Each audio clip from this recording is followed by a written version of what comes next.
is close to afternoon, but yes, still morning. I am Wanda, and we will be discussing things that would hit the topic for, I think it'll apply a lot to single ladies. So I would title this, And You Asked for a King. So come on in. I'm giving people a chance to get in, and so I'm hitting the different platforms today. So let me bring on the other people. But yes, this morning we will have a short little discussion um, that will apply to single ladies. So good morning, come on in, ladies. I'm bringing everybody on. So let me go. Let's get people going. Let's get it going. So good morning. Come on in the room. I am Wanda. And so we are, again, I keep trying to change the name, so I'm kind of get everybody used to the new name. Heartwise Consulting is who I am with. It's an umbrella under Soundproof Marriages. So yes, I still talk to marriage, but I want to be able to talk to relationships. Your relationships across the board. And so come on in the room. I want to talk to specifically this morning, get us let us have a conversation with talking to single ladies. And so I really wanna title this, And You Asked for a King. And you ask for a king. So good morning. While I'm on a couple of different platforms this morning. So good morning. Come on in the room. Let's chit chat this morning. I'm gonna give people a little chance to come on, because I really think this is going to be good. I think this is going to be good. It's something that has been there, when I got it, when it came to me, it's been there for a little while. And so I was like, you know what, today is the day I will talk about that. But don't forget, because again, the name changed. You used to me having, coming from Soundproof Marriages. Again, it's a service under Soundproof Marriages where I would do relationship consulting, period. Okay, so relationship consulting. So a lot of ladies deal with depression. A lot of ladies are dealing with grief and depression. And a lot of times the grief and depression is coming from regret. So you are regretting. There's a lot of regret in your life. And so that's causing the grief and depression. So again, if you need somebody to talk to, DM me. I keep saying my link, check in and see. For some of the different sites, my link is there, but if not, DM me to get information on how to work one-on-one with me. So again, this morning, though, we are talking to single ladies. Because I always talk to married ladies, but again, I talk to ladies across the board, period. But I want to talk to the single ladies who are seeking a husband.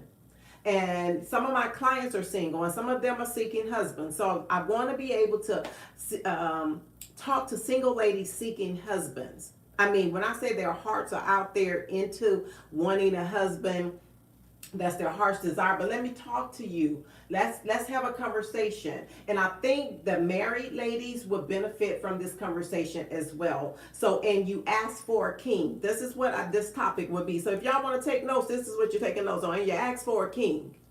And again, it's going for single ladies. Married ladies can get something from it as well. Also, don't forget, this month, February, we're dealing with forgiveness. So we're making sure we are watching and learning how to forgive and forgive quickly. We're learning how to forgive and forgive without an apology. We're learning how to forgive and forgive without an explanation. So this is you growing. You talk about personal growth. You're talking about trying to help yourself enhance your inner man. So this is you learning how to forgive, because the unforgiveness brings damage to you.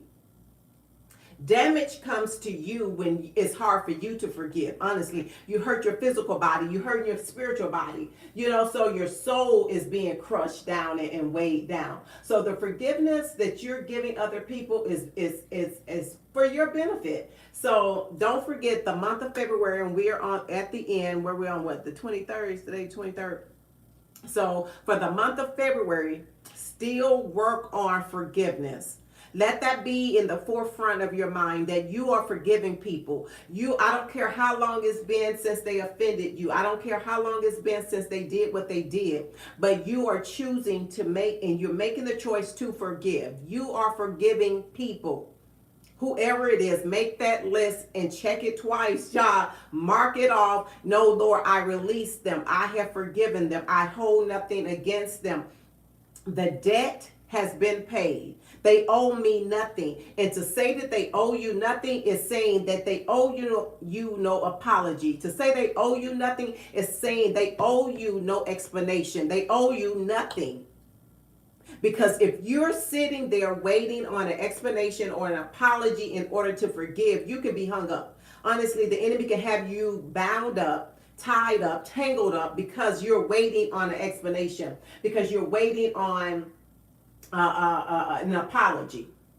And y'all know. A lot of times you could receive the apology and it's still not good enough. Sometimes you can receive an explanation of why they did what they did and it's still not good enough. So this is where you choose. This is growth in you. You forgive without the apology. Don't wait on it because you're freeing your own soul.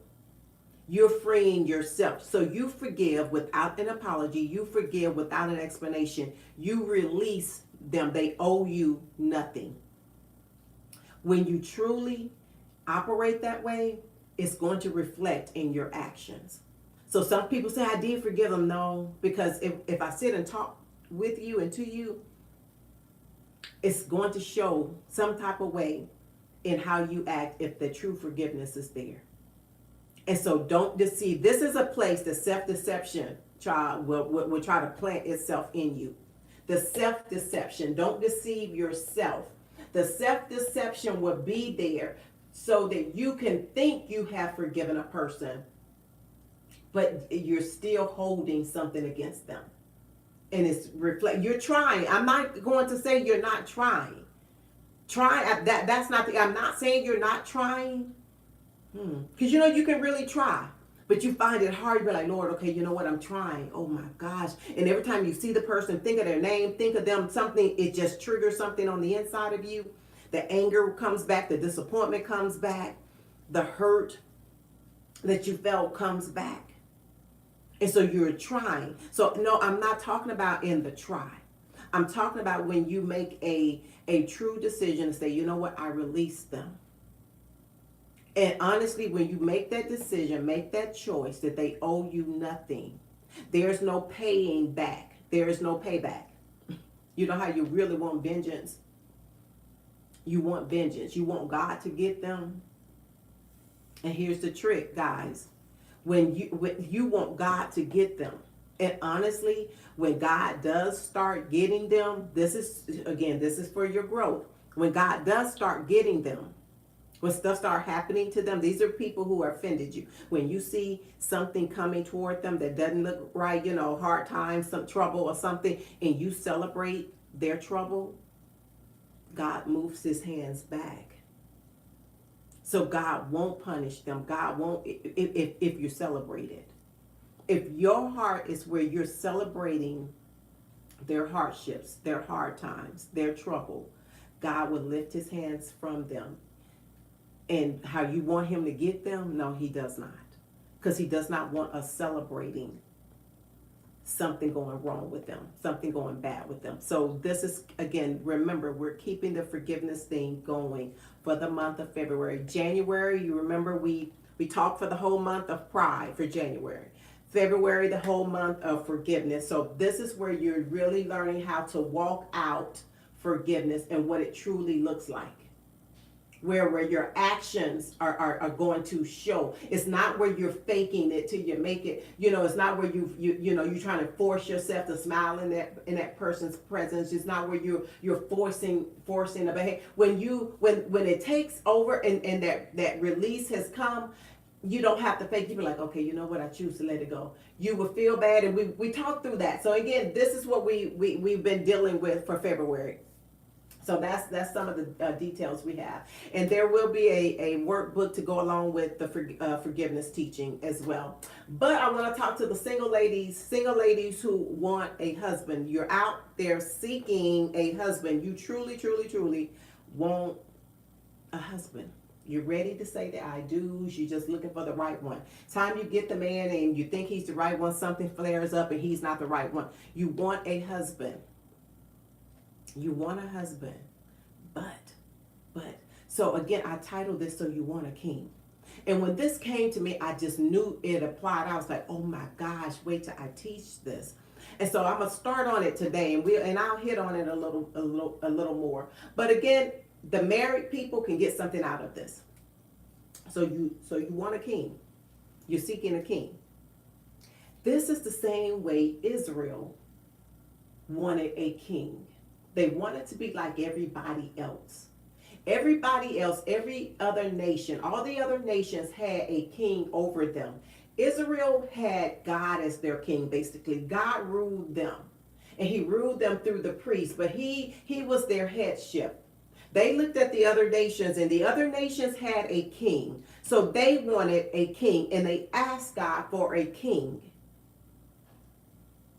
And I looked at that, and I saw the parallel with ladies who want a husband. You look all around, and you see all your other friends with husbands. You see the people that you know. Society, get married, right? Be fruitful and multiply. Get married. You want a husband. You want the home life. You want to share your life with someone. You want that special bond and all that. So you want the husband. So again, I saw the parallel in Israel asking for a king, and this single female who's asking God for a husband. So you want a king? Let me point out and see, do you really know what you're asking for? You asking for a king. Israel asked for a king to be over her, that nation. She wanted a king because she wanted to be like everybody else. She no longer wanted God to be her head, speaking to her through the priest, she wanted a king to be like everybody else. Single ladies again, wanting a husband to be like everybody else. God told them, no, this is not really what you want. Because in getting a king, hardships come with you getting a king. Can I tell you guys, you're wanting a husband, single ladies, some hardships come with you having a husband over you. Paul in the Bible even said it was better that you stay single. He said for the widows and the single ladies, it's best to stay, the widows and single ladies, it's best to stay single than to marry. But if you could not hold out, that's when he talked about it's better to marry than to burn. So if the passions overtaking you and you're not gifted in that area, okay, go ahead and get married. But also know what comes with it. So you're asking for a king. You're asking God to place someone over you. You're asking for this. You're asking. So you can't say, well, no, our society and our culture, no. Because we have a different culture, the kingdom of heaven has a culture. God placed stuff in order. He has an order to stuff, right? And so God will recognize different cultural things, but this is some things don't change. This is one of those things. You're asking God for a king. You want a husband. This is what you're asking for. You're asking for a headship, whereas you can have a relationship just you and God talk to you, and he is your king. He's your headship. But no, you're asking for someone else to be over you. So I want you guys to know what you're asking for, you single ladies. You're asking for a king. You're single ladies, you're asking for a king. I want you to know you want a husband. This is what you're asking for. Again, when the children of Israel did this, God said, no, this is not really what you want. Single ladies, it's in the Bible. Paul was saying, no, that's really not what you want. What's best and better and all that, if you had to line it up, it was best to stay single. But nobody is telling y'all this. Y'all, it's not being presented, I don't think, in the church fully. I don't think it's put for sure in society. Ladies are staying single, but they're staying single sometimes for a different reason. Some stuff going on. But either way, I want you guys who are seeking husbands. I want you guys who have friends, and your friend. You may be married, but your friend is single. That's all she talks about is wanting a husband. I need you guys to point. Nobody wants to point people to this, where the Bible said it's best that you stay single. You're asking for a king. Are you ready? for what comes along with his kingship? Are you ready to come again? Are you ready for what comes along with his kingship? You're asking for a king. Mm. Mm. A king. Even Paul said, married people are unable. Okay, unlike the single people are able to tend to the things of God. They're not divided in their responsibilities, or they're not divided in their focus. A married person is divided in their focus. They want to serve the things of God and see about the things of God, but they also have to see about their spouse. And so somewhere, a lot of times in the Christian homes, that's not a thing. Pastors don't understand how their wives have to come first. They don't understand how putting the church before their wives is not it's not what they're supposed to do. It's not a more religious thing. It's not a more spiritual thing. No, you're out of order. They don't understand that, because again, it's the Bible said it will be divided, because you having to see to the things of God, but you also having to see about your spouse, your wife, or your husband. So you're divided. So it was better for, again, the single ladies or single men, they can tend to just the things of God. You're not divided. You're not trying to see how to please your spouse. So you got to do those things that please your spouse. But see, again, we have preachers and ministers and pastors and leaders who are married, and they well, I got to see about the things of God. When you see about the things of your spouse, that's still the same as seeing about the things of God. But they miss that. The marriage tanks, and it's a bad show and reflection on the kingdom. But then they also go ahead and put out, it's okay to go ahead and marry again and again and again. Because they didn't know how that balance was supposed to be. So again, single ladies who want a husband, you're asking for a king. You're asking for what comes along with his kingship. So know exactly what you're asking for. And God told Israel, no, this is not what you want. This is really not what you want. Paul in the Bible in New Testament, because for some who will say, well, that's old covenant. Okay, Paul in the New Testament with the new covenant said it was best to stay single, because you're able now to tend to the things of God without being divided, without divided focus and divided attention, the divided responsibility. You want to attend church service. You want to participate in some type of church activities. You want to do this, and you got a family. And a lot of ladies would try to do both and do it all, and you're tired, you're broke down. And so you can't tend to the church stuff and to the husband, and usually the husband will hit the back burner. Your kids will sometimes hit the back burner, and you're thinking you're doing well because it was a church activity. It was you giving your service to the church, and you're out of order. But again, single ladies, you're asking for a king. You're asking for a king. And God told Israel no. And even when he told them no, they persisted, kept asking, and God gave them their desire. He turned them over to what they wanted. God turned them over and gave them what they want. Single ladies, be mindful. You keep asking and you keep asking, and you will get what you want. But is it really what you want? Do you really want his headship? Do you really want him telling you what to do? Well, he shouldn't be telling me what to do. He's a head. He's your head. So say if you guys have something that you got, you're discussing. You see stuff one way, he sees stuff another way. And so if you can't agree and you have to make a decision, whose voice is going to stand? Who's going to stand as the head? Now, if your husband gives you that place and say, okay, well, you know what, your wisdom is best, that's fine. That's how you work together. But if it's something that, and y'all know we're talking about real world, where a decision needs to be made and you both can't agree, he has a headship.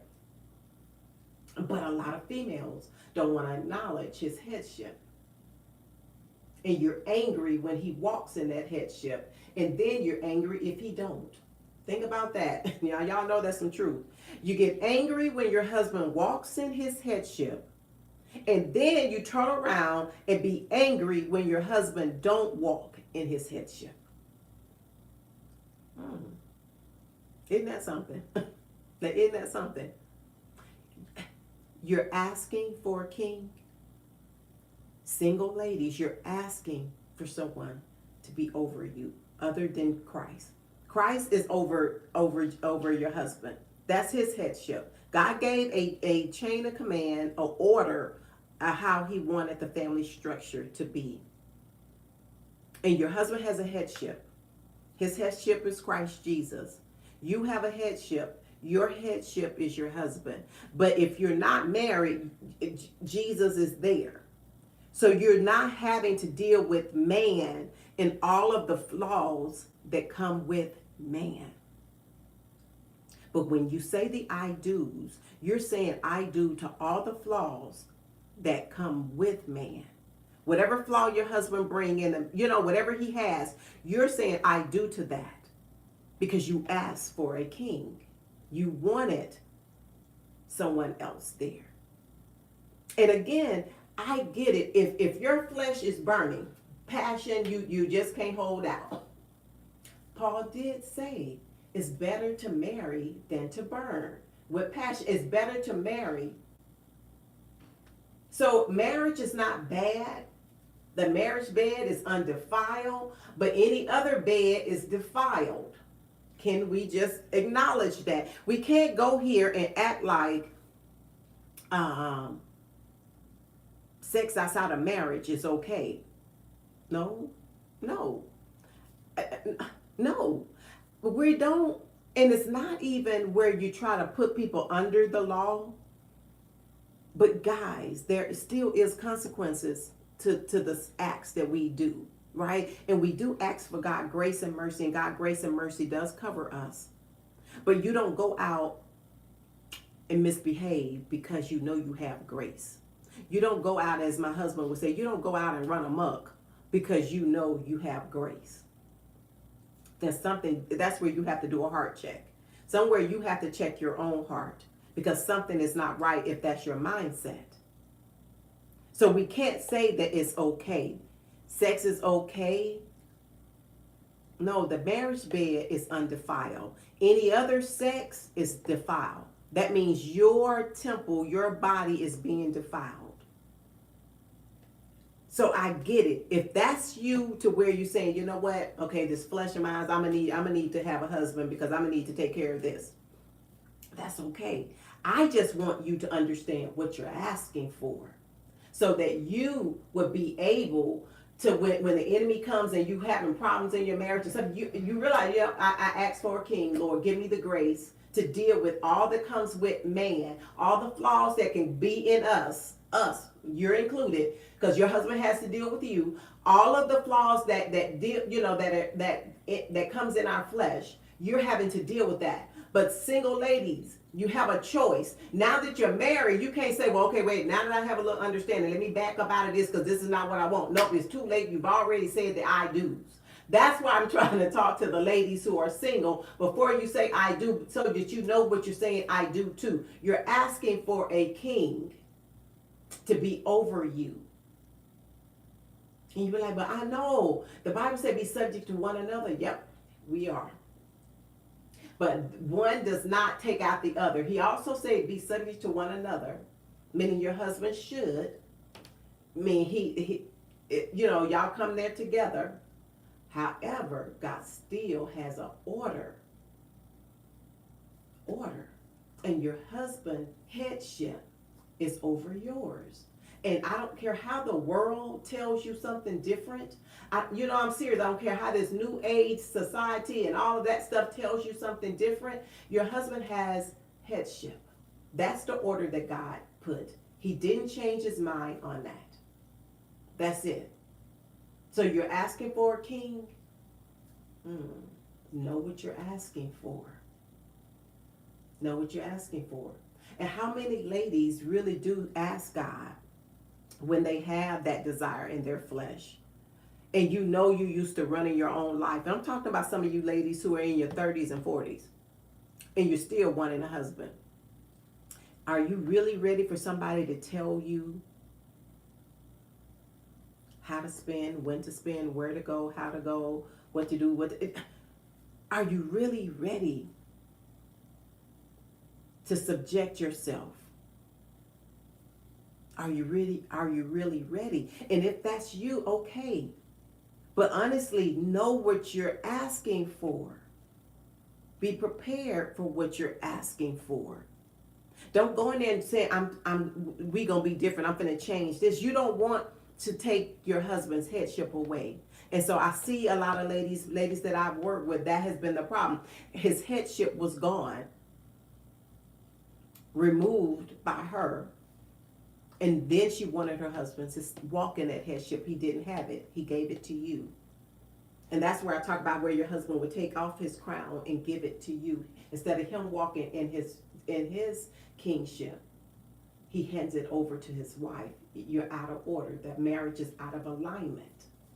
So again, single ladies, know what you're asking for. You're asking for a king. Israel did the same thing. And when I saw the parallels with that, I thought, wow.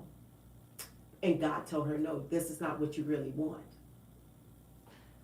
So sometimes single females, you have to really sit. Even if you have to talk to your flesh and say, wait a minute. And I'm talking about even Christian females who has a relationship with God, but they're still desiring a husband. Sit down and talk to Holy Spirit about this desire. Is your flesh burning? Is that something you can talk to God about? Lord, okay, this flesh part of me needs to calm down. Lord, I want to be devoted to you. No, I really don't want a king telling me how to do, what to do, when to do it. I'm used to how my life is. You know, that and it's okay. That's the whole thing. It's okay. But I want y'all to see it from the Bible perspective. Israel asked for a king. That's not what God had for them. He wanted to talk directly to them. He wanted to lead them. But no, they just had to have a king to be like everybody else. So again, single ladies, you see all the world in marriage, but did God call you to be single? Did God call you to be single? And can you be okay with being single? Can the burden be lifted off of you and you be okay being single where you don't have a king? And for those of us who have a king, because I'm married and so I have my husband, his kingship is over me. I'm okay with that. I understand that. I didn't have this kind of knowledge beforehand, and I don't know what I would have chosen. But now that I know, I thank God for my husband, and I pray that he walks in his kingship, and God gives him wisdom and guide him and things like that. But you still have to deal with his human nature. You still have to deal with that, and you still have to honor him and honor the position that God put him in. And so again, as February is the month that we talk about forgiveness, this is where, again, married ladies, you forgive and you forgive again. Single people, you forgive and you forgive again. And you don't get caught and be in bondage because you're waiting on an explanation or you're waiting on an apology. Forgive without that. That's true growth. That is true growth. Seriously, the inside, your soul being restored, your soul being freed up, is to forgive without an apology. So yeah, guys, I wanted to hop on to share that. Again, if you know single ladies, talk to them. Talk to them, seriously. Talk to them and ask them about why do they want to be married. And ask them, are you ready to have a king over you? And do you know what that means? Well, no, we're going to talk, our marriage is not going to, child. The man is in the flesh. The man, and he can even be a saved man, a man who's following God, but he still is in this human suit. So there is still tendencies that he will have that you will have to deal with, and you have the same tendencies that he will have to deal with. Are you okay with his kingship? Ask yourself, will you be okay with his kingship? Will you be okay with his kingship? Ask your friend. And if you're single and listening, ask yourself, will you be okay with his kingship? And married ladies, ask yourself that. Put that question to yourself.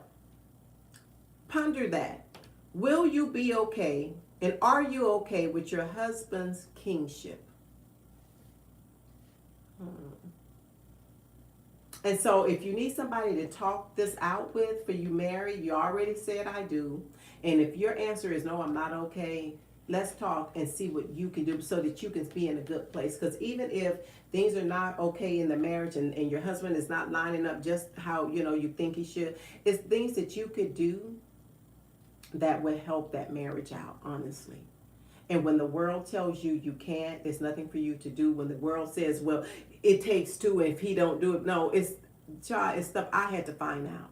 Being married almost 37 years, it's stuff I had to find out. It's stuff I had to walk out.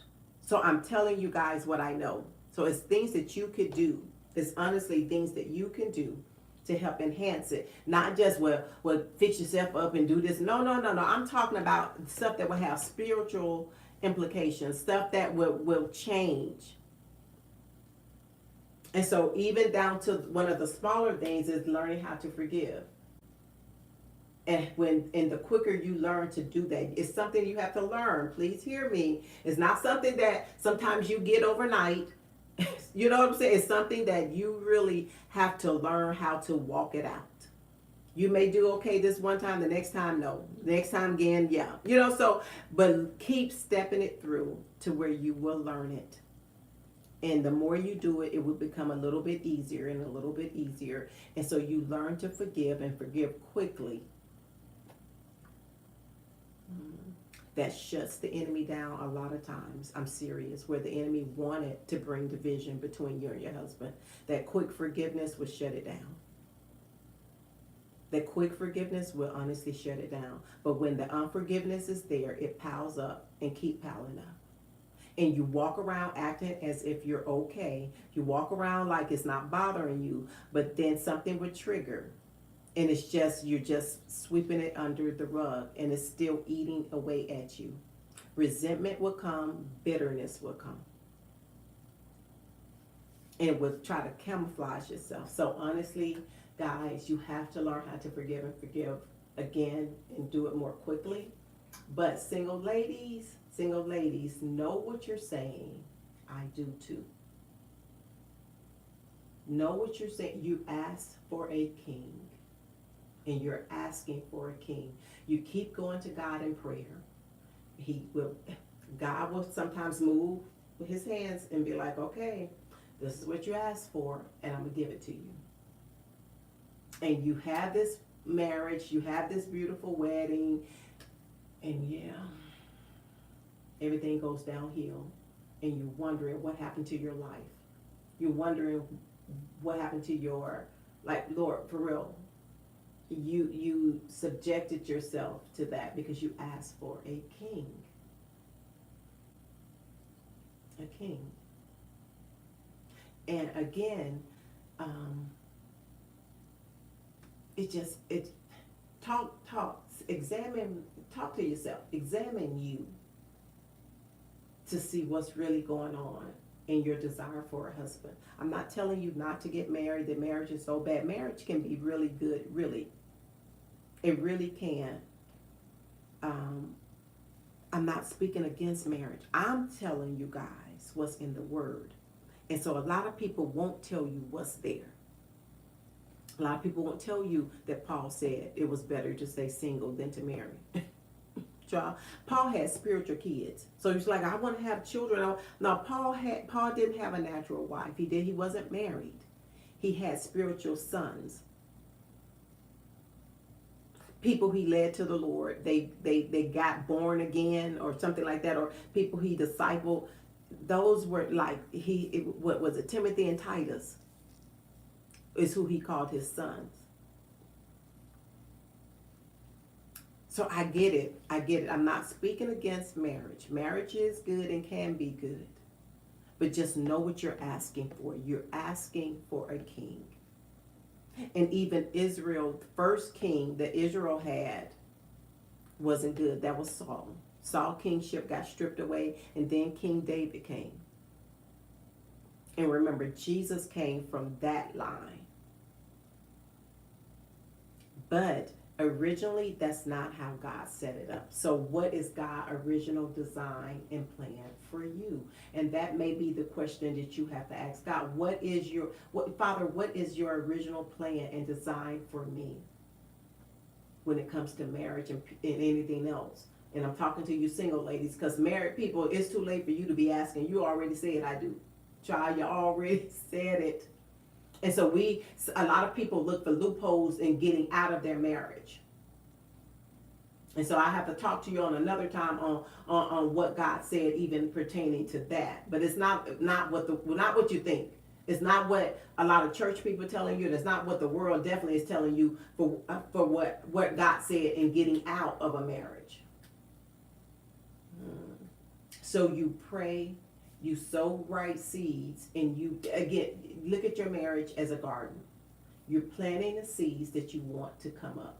You know what fruit you want to come up. You know what you want to see. That means you sow it so that you can see it, reap it. You sow what you want in that garden, and what you plant in that garden will come up. Also, as you do your garden, your marriage, you have to water. And so sometimes we'll plant, but we won't water. We won't keep doing it. You know, you do the right thing one time, and that's it. Like, okay, you know what? I was good that one time, but then he did this. And so at this point, I'm through being miskind. I'm through being nice. I'm through being gentle. I'm through being this, that, and the other. So you won't water the seeds that you planted. So you do it one time, but you won't continue. The continuation of it is you watering it. So again, hopefully you guys got something. Let me tell y'all right quick, we had our book club this past Saturday, which was really good. And I got to answer somebody back. I saw somebody messaged me about how to join, and I see into after the fact. So I will message you before we have the next one. So the next one will be in 2 weeks. We have it up Saturday at 10 o'clock. So it'll be not this coming Saturday, but the following Saturday. So every other Saturday. And we're reading A Voice in the Wind by Francine Rivers. Guys, the thing is so good. Oh, shoot, oh Lord. It started out slow. But y'all, I finished the book, and it's a series. I'm on book 2. This is how good it's going. I'm like, and I have it on audio, and I'm listening. Try, it's good. So anyway, if you want to be a part of a book club, you hadn't been a part of one, and you don't have time to drive and go, yeah, we're online. So it's an online book club, and it's really good. We take the characters and what they're showing, and we bring it and see how to apply it in our day-to-day life. So you're getting something out of it. It's almost like how you go into some type of group class, something, some kind of group coaching, a group counseling, something, which is really good and it's fun. You can sit there in your PJs and coffee, bun it on if you want, y'all, and be okay. But you're getting something out of it. You're the fellowship in it and what we pull out of it to help us in our day-to-day. So that's the whole thing. So again, if it's something that you're interested in, DM me and I can get you the information. So again, guys, hopefully y'all can get something out of this. I'll bring a little bit more next time I come on, even with the single ladies, because this is something I want her to get. And you ask for a king. Know what you're asking for. Know exactly what you're saying I do too. And ladies, also, again, don't forget to forgive. Don't forget you're forgiving for your own soul's sake. Child, you're forgiving because you need to be freed up. So, all right, guys, I will catch y'all again later. Thank you for hopping on. Bye-bye.